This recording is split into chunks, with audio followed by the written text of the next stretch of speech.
connecting you to the leaders in our community. This is Comcast Newsmakers.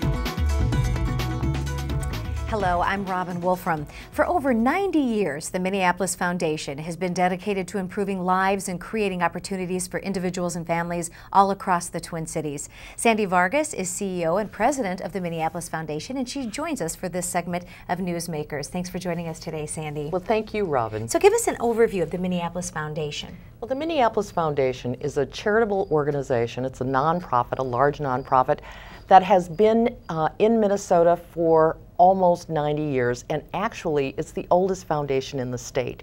It's also one of the largest in the country, with over $500 million of assets that are put to work in the community and using other resources in addition to those. Oh, that's marvelous. But it is a wonderful organization started by donors, started by families and individuals who are very generous to our community. And in these economic times, a lot of people are tightening their purse strings. Are you seeing any kind of an effect with your work? I think that we see more and more people thinking about how people are suffering in our community.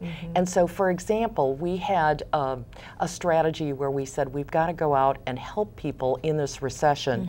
So what we did is we raised about $500,000 very quickly in order to help people keep their housing, in order to help people access food and also heat share, because we know that people are suffering in our community, and all of us together can help those people stay on track. So we're talking about people in need and people that are suffering. Who exactly are your beneficiaries? Well, our beneficiaries tend to be the whole community, because if any of our community suffers, all of us suffer. But we really are interested in people that are suffering in terms of generational poverty, in terms of any kinds of social conditions that may have stopped them from fulfilling their full potential.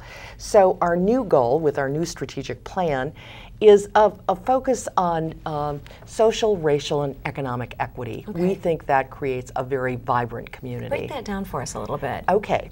Well, in terms of the economics, we all know what's been going on. And so one of the things that we're working on is making sure that we are investing in jobs because people need jobs. We know that the unemployment situation here has really been harmful to families, and so that's something that we're very, very interested in, especially as some of the stimulus money comes in. We're interested in that, and especially as we're building highways in our community. On the social end of it, it's like, do we have the right education? Do we have the fundamentals that kids can get started in the right way? That's such a huge component. It is. And making sure that they've got the tools in order to succeed as young people, but also as adults later on in their life.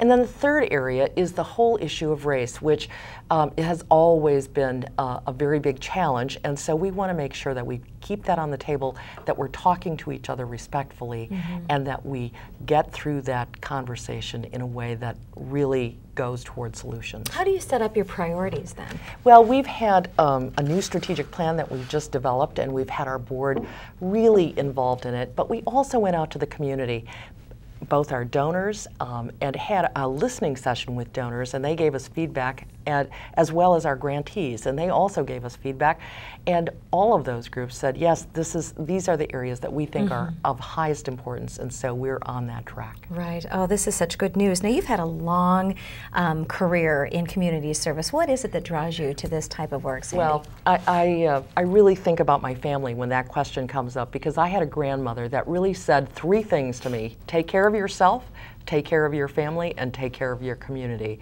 And so that's the way that I've been able to live out my life in terms of the legacy that she's left with us. I tell you, this is kind of a wonderful little secret, but we don't want it to be a secret anymore, do we? That's exactly right. The Minneapolis Foundation is one of the best kept secrets in town, probably in the state, and we'd love to have everyone join us in the work that we're doing that is important to our community. Well, Sandy, thank you so much, and thank you for your continued work with the community. It obviously is paying off. Thank you. Appreciate you being here today. And you can learn more about the Minneapolis Foundation and their commitment to our region by visiting their website at mplsfoundation.org.